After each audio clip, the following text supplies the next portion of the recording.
ಸಮಸ್ತ ಕೇಳುಗರಿಗೆ ಓದುವ ಪ್ರೀತಿಗಾಗಿ ಯೂಟ್ಯೂಬ್ ಚಾನಲ್ಗೆ ಸ್ವಾಗತ. ಪಾಕಕ್ರಾಂತಿ ಮತ್ತು ಇತರ ಕಥೆಗಳು ಭಾಗ 4. ರಾತ್ರಿ ದೀಪ ಇರಲಿಲ್ಲ. ಕಗ್ಗತ್ತಲು.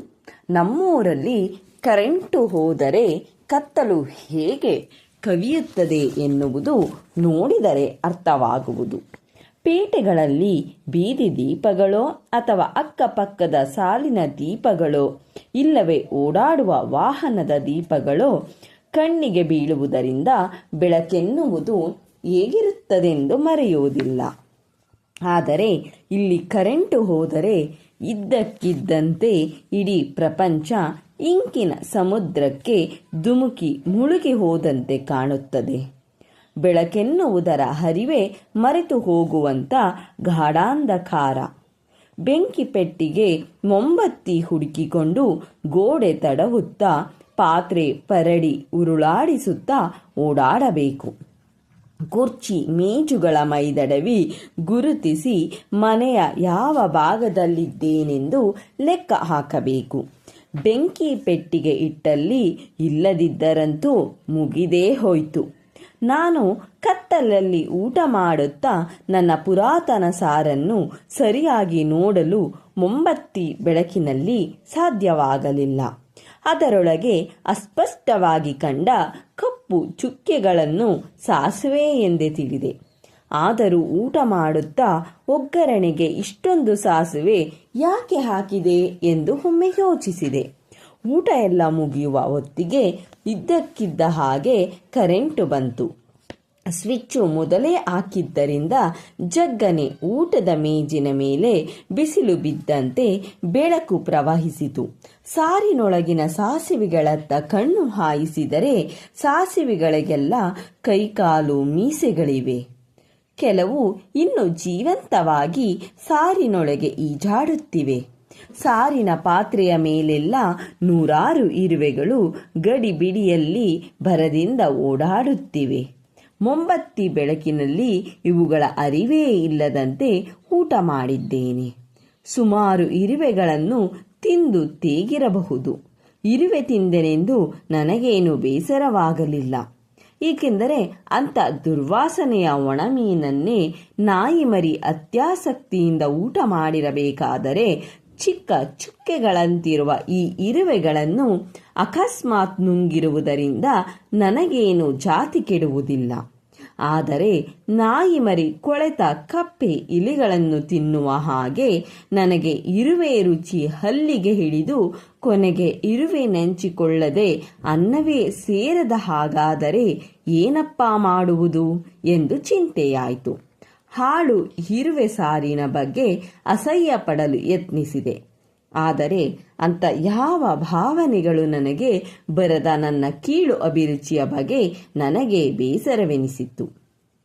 ಅಡುಗೆಯ ಮನೆಯೊಳಗೆ ಇಣುಕಿದಾಗ ಅಲ್ಲಿ ಕಂಡ ದೃಶ್ಯದಿಂದ ನನಗೆ ಪರಿಸ್ಥಿತಿ ಕೈಮೀರಿದೆ ಎನಿಸಿತು. ಮೊಂಬತ್ತಿಯ ಬೆಳಕಿನಲ್ಲಿ ನನಗೆ ಅಲ್ಲಿ ಇರುವೆಗಳ ಸಾಲುಗಟ್ಟಿ ಹರಿಯುತ್ತಿರುವುದು ಕಂಡಿರಲಿಲ್ಲ.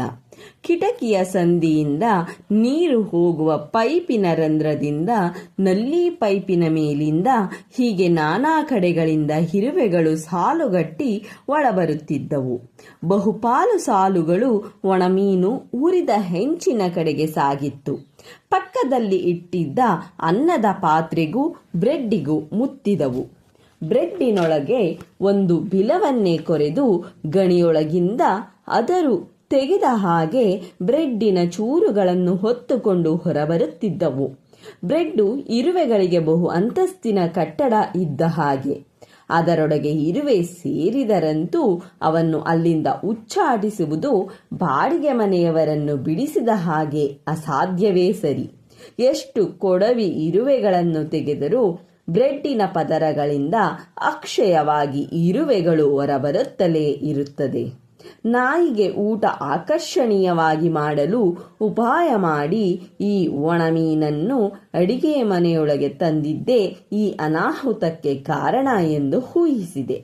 ಒಣಮೀನಿನ ಪ್ಯಾಕೆಟ್ ಅಡಿಗೆ ಮನೆಯೊಳಗೆ ಬಿಚ್ಚುವಾಗಲೇ ಕೇವಲ ಒಂದು ಪದಾರ್ಥ ಅಂಗಡಿಯಿಂದ ಮನೆಗೆ ತರುವುದಕ್ಕೆ ಇಷ್ಟೊಂದು ಬಂದೋಬಸ್ತ್ ಪ್ಯಾಕಿಂಗ್ ಅಗತ್ಯವೇ ಎಂದು ನನಗೆ ಅಚ್ಚರಿಯಾಗಿತ್ತು.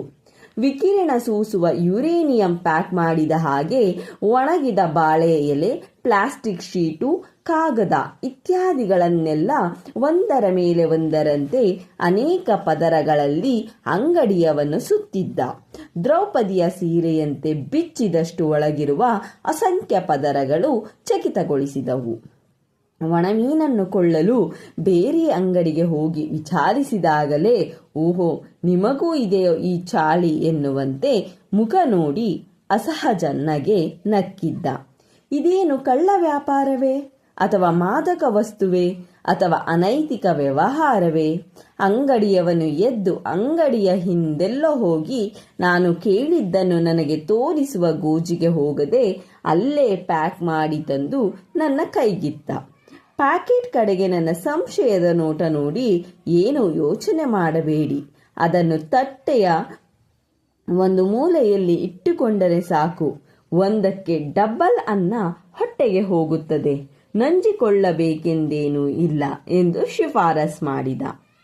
ಅದನ್ನು ಅಡಿಗೆ ಮನೆಯಲ್ಲಿ ಬಿಚ್ಚಿದಾಗಲೇ ನನಗೆ ಗೊತ್ತಾಗಿದ್ದು ಯಾಕೆ ಅದನ್ನು ಅಷ್ಟೊಂದು ಬಂದೋಬಸ್ತಾಗಿ ಪ್ಯಾಕ್ ಮಾಡಿದ್ದ ಎನ್ನುವುದು.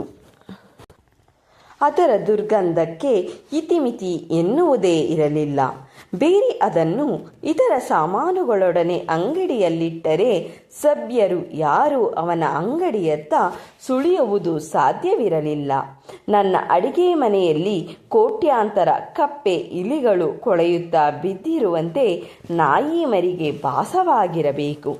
ಏಕೆಂದರೆ ಆವರೆಗೂ ಕಪಟ ಸನ್ಯಾಸಿಯ ಹಾಗೆ ವೈರಾಗ್ಯ ನಟಿಸುತ್ತಾ ಬಿದ್ದಿದ್ದ ಅದು ಪ್ಯಾಕೆಟ್ ಬಿಚ್ಚುತ್ತಿದ್ದ ಹಾಗೆ ಮೇನಕೆಯ ಕ್ಯಾಬರೆ ನೋಡಿದ ವಿಶ್ವಾಮಿತ್ರನ ರೀತಿ ತನ್ನ ಉಪವಾಸ ವ್ರತ ಗಾಳಿಗೆ ತೂರಿ ಅನೇಕ ದಿನಗಳಿಂದ ಅನ್ನವನ್ನೇ ಕಾಣದ ಪ್ರಾಣಿ ಥರ ಅಯ್ಯಯ್ಯೋ ಎಂದು ಕೂಗುತ್ತಾ ಶೆಡ್ಡಿನಿಂದಲೇ ಸರಪಳಿ ಜಗ್ಗತೊಡಗಿತು.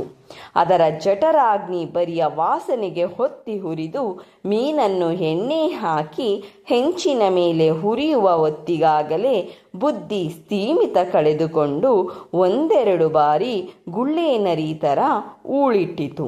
ಆದರೆ ದೊಡ್ಡ ದುರಂತ ಎಂದರೆ ನಾಯಿ ಮರಿ ಜೊತೆಗೆ ಈ ದುರ್ವಾಸನೆ ಮನೆಯ ಆಸುಪಾಸಿನಲ್ಲಿದ್ದ ಸಕಲ ಕ್ರಿಮಿಕೀಟಗಳನ್ನು ಆಹ್ವಾನಿಸಿದ್ದು. ಪ್ಯಾಕೆಟ್ ಬಿಚ್ಚಿದಾಗಲೇ ಹಲವು ನೀಲಿ ಬಣ್ಣದ ನೊಣಗಳು ಜೈ ಎಂದು ಕಿಟಕಿಯೊಳಗಿನಿಂದ ಒಳನುಗ್ಗಿದವು. ಸುತ್ತ ಕೊಳೆಯುತ್ತಿರುವ ಹೆಣಗಳ ಮೇಲೆ ಮಾತ್ರ ಇವನ್ನು ನೋಡಿದ್ದ ನಾನು ಈ ಅಪರಿಚಿತ ನೊಣಗಳ ದಾಳಿ ಆರಂಭವಾದರೆ ಕಷ್ಟ ಎಂದು ಬೇಗ ಬೇಗ ಕಿಟಕಿ ಬಾಗಿಲು ಹಾಕಿದ್ದೆ. ಆದರೆ ಇರುವೆಗಳ ಆಗಮನ ನಿರೀಕ್ಷಿಸಿರಲಿಲ್ಲ. ಈಗ ಏನು ಮಾಡಬೇಕೆಂದು ಬಗೆಹರಿಯಲಿಲ್ಲ. ಅವು ಮೈಕೈ ಮೇಲೆಲ್ಲ ಹತ್ತಿಕೊಂಡು ಕಚ್ಚುತ್ತಿರುವಂತೆಯೇ ಬೇಗ ಬೇಗ ಆಹಾರ ಪದಾರ್ಥಗಳನ್ನೆಲ್ಲ ಹೊರಸಾಗಿಸಿದೆ. ಅಡುಗೆ ಮನೆ ಖಾಲಿಯಾಗಿರುವುದನ್ನರಿತು ಇರುವೆಗಳು ಗೂಡಿಗೆ ಹಿಂದಿರುಗುತ್ತವೆ ಎಂದು ಲೆಕ್ಕ ಹಾಕಿದ್ದೆ. ಮಾರನೇ ದಿನ ಬೆಳಿಗ್ಗೆ ಎದ್ದು ನೋಡಿದಾಗ ಇರುವೆ ಸಾಲುಗಟ್ಟಿ ಅಡುಗೆ ಮನೆಗೆ ಯಾತ್ರೆ ಬರುತ್ತಿದ್ದುದು ಹೆಚ್ಚಾಗಿತ್ತೇ ವಿನಾ ಕಡಿಮೆಯಂತೂ ಆಗಿರಲಿಲ್ಲ. ಬಹುಶಃ ಒಣಮೀನನ್ನು ಎಣ್ಣೆಗೆ ಹಾಕಿ ಉರಿದಾಗ ಚಟ ಚಟ ಎಣ್ಣೆ ಸುತ್ತೆಲ್ಲ ಸಿಡಿದಿರಬೇಕು. ಅದರ ದುರ್ವಾಸನೆಯ ಪಸೆ ಇರುವವರೆಗೂ ನನಗೆ ಇರುವೆಗಳ ಕಾಟದಿಂದ ಮುಕ್ತಿ ಇಲ್ಲವೆಂದು ತೀರ್ಮಾನಿಸಿದೆ. ಇರುವೆ ಗುಂಪುಗಳ ಮೇಲೆ ಸೀಮೆ ಎಣ್ಣೆ ಸುರಿಯದೆ ವಿಧಿಯೇ ಇರಲಿಲ್ಲ. ಆದರೆ ಸೀಮೆ ಎಣ್ಣೆ ಮನೆಯೊಳಗೆ ಒಂದು ತೊಟ್ಟು ಇರಲಿಲ್ಲ. ಸ್ಕೂಟರ್ ರಿಪೇರಿ, ಟಿಲ್ಲರ್ ರಿಪೇರಿ ಇತ್ಯಾದಿಗಳಲ್ಲಿ ಗ್ರೀಸು ತೆಗೆಯಲು, ಎಣ್ಣೆ ತೊಳೆಯಲು ಸೀಮೆ ಎಣ್ಣೆ ತಗೊಂಡು ಸೀಮೆ ಎಣ್ಣೆ ಸಂಪೂರ್ಣ ಖಾಲಿಯಾಗಿತ್ತು. ಅಡುಗೆ ಮನೆಗೆಲ್ಲ ಸೀಮೆ ಎಣ್ಣೆ ಸಿಂಪಡಿಸಿ ಇರುವೆಗಳನ್ನು ನಾಶ ಮಾಡಬೇಕೆಂದಾದರೆ ಅಲ್ಪ ಸ್ವಲ್ಪ ಸೀಮೆ ಎಣ್ಣೆಯಿಂದ ಸಾಧ್ಯವೇ ಇರಲಿಲ್ಲ.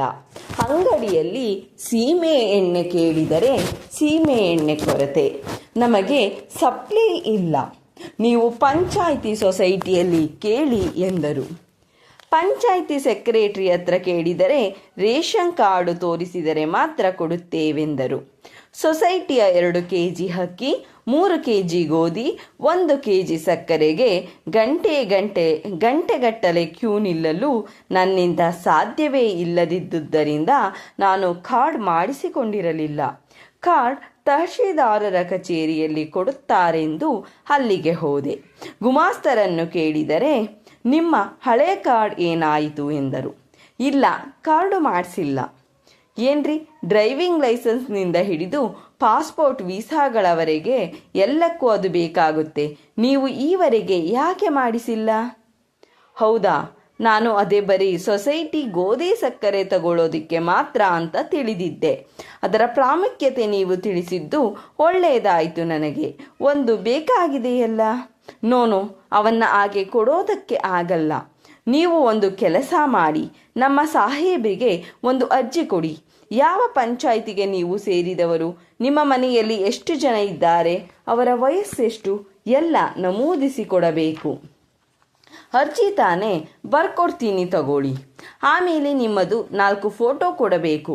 ಕ್ಯಾಮರಾ ಫೇಸ್ ಮಾಡಿರೋ ಸ್ಟುಡಿಯೋ ಫೋಟೋನೇ ಆಗಬೇಕು. ಒಂದು ಸೀಲ್ ಮಾಡಿ ಕಾರ್ಡ್ಗೆ ಅಂಟಿಸುತ್ತೇವೆ. ಒಂದು ಆಫೀಸಿನಲ್ಲಿ ನಮ್ಮ ಫೈಲಿಗೆ, ಒಂದು DC ಆಫೀಸ್ ರೆಫರೆನ್ಸಿಗೆ, ಒಂದು ಸೆಕ್ರೆಟ್ರಿಯೇಟಿಗೆ. ಆಯಿತು ಬಿಡಿ. ಮೂಡಿಗೆರೆಯಲ್ಲಿ ಎಂತಿದ್ರು ಸ್ಟುಡಿಯೋ ಇವೆಯಲ್ಲ. ಎಲ್ಲಿದೆ ರೀ ಸ್ಟುಡಿಯೋ? ಅವೆಲ್ಲ ಬೋರ್ಡ್ಗಳಷ್ಟೇ. ಕಲರ್ ಫೋಟೋ ತುಂಬ ಚೀಪಾಗಿರೋದ್ರಿಂದ ಬ್ಲ್ಯಾಕ್ ಆ್ಯಂಡ್ ವೈಟ್ ಸ್ಟುಡಿಯೋಗಳೆಲ್ಲ ಬಾಗಿಲು ಮುಚ್ಚಿದಾವೆ. ಚಿಕ್ಕಮಗಳೂರಿಗೇನೆ ಹೋಗಬೇಕು. ಇಲ್ಲ ಅಂದರೆ ಪ್ರೆಸ್ ಕರೆಸ್ಪಾಂಡೆಂಟ್ ಕೇಶವಮೂರ್ತಿ ಹತ್ರ ತೆಗೆಸಬೇಕು. ಕೇಶವಮೂರ್ತಿ ನನಗೆ ಗೊತ್ತು ಬಿಡಿ, ಹೇಳಿದರೆ ಸಹಾಯ ಮಾಡ್ತಾರೆ. ಆಮೇಲೆ ಕೋರ್ಟಿನಲ್ಲಿ ಒಂದು ಅಫಿಡವಿಟ್ ಆಗಬೇಕು. ಲಾಯರ್ಗಳು ಯಾರಾದರೂ ಗುರ್ತು ಇದ್ದರೆ ನೋಡಿ ಆಗತ್ತೆ. ಕೋರ್ಟಿಗೆ ಹೋಗಬೇಕೆಂದಾದ ಕೂಡಲೇ ನನಗೆ ಅಂಜಿಕೆಯಾಯಿತು. ಪಾಕಕ್ರಾಂತಿ ಕೇವಲ ಅಡಿಗೆ ಮನೆಗೆ ಮಾತ್ರ ಸೀಮಿತವಾಗಿರುವುದರಿಂದ ಬಹಳ ಕ್ಷೇಮವಾಗಿ ಮಾಡಬಹುದಾದ ಕ್ರಾಂತಿ ಎಂದು ಕೈ ಹಾಕಿದ್ದೆ. ರಸ್ತೆಯಲ್ಲಿ ಧಿಕ್ಕಾರ ಕೂಗುತ್ತಾ ಹೋಗುವುದು, ಪ್ಲಕಾರ್ಡ್ ಹಿಡಿದು ಧರಣಿ ಕೂರುವುದು, ಸತ್ಯಾಗ್ರಹ, ಈ ಯಾವ ತೊಂದರೆ ಇರುವುದಿಲ್ಲವೆಂದು ಯೋಚಿಸಿದ್ದೆ. ಈಗ ಕೋರ್ಟ್ ಮೆಟ್ಟಿಲು ಹತ್ತಬೇಕಾಗುತ್ತೆ. ಅಲ್ಲಿ ಹೆಸರು ಕೂಗುವವರೆಗೆ ಹೊರಗೆ ಕಾದಿರಬೇಕು. ಕಟಕಟೆಯಲ್ಲಿ ನಿಲ್ಲಬೇಕು. ಕೈ ಕಟ್ಟಿಕೊಳ್ಳಬೇಕು. ದೇವರುಗಳ ಸಾಕ್ಷಿಯಲ್ಲಿ ಸತ್ಯ ಹೇಳಬೇಕು. ದೇವರೇ ಗತಿ. ಕ್ರಾಂತಿ ಯಾವ ಥರದ್ದೇ ಆಗಲಿ, ಅದು ಪಾಕಕ್ರಾಂತಿಯಾದರೂ ಒಂದೇ, ಸಾಮಾಜಿಕ ಕ್ರಾಂತಿಯಾದರೂ ಒಂದೇ, ರಾಜಕೀಯ ಕ್ರಾಂತಿಯಾದರೂ ಒಂದೇ, ಎಲ್ಲ ಧರ್ಮಗಳು ಒಂದೇ.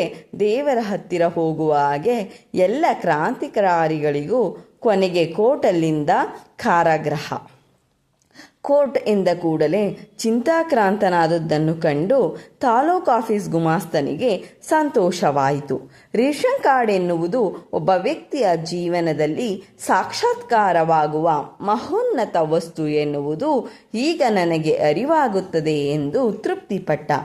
ನನಗೆ ಇರುವೆಗಳಂಥ ಕ್ಷುದ್ಧ ಜೀವಿಗಳನ್ನು ಅಡಿಗೆ ಮನೆಯಿಂದ ಉಚ್ಚಾಟಿಸಲು ಕೋರ್ಟ್ವರೆಗೆ ಹೋಗಬೇಕಲ್ಲ.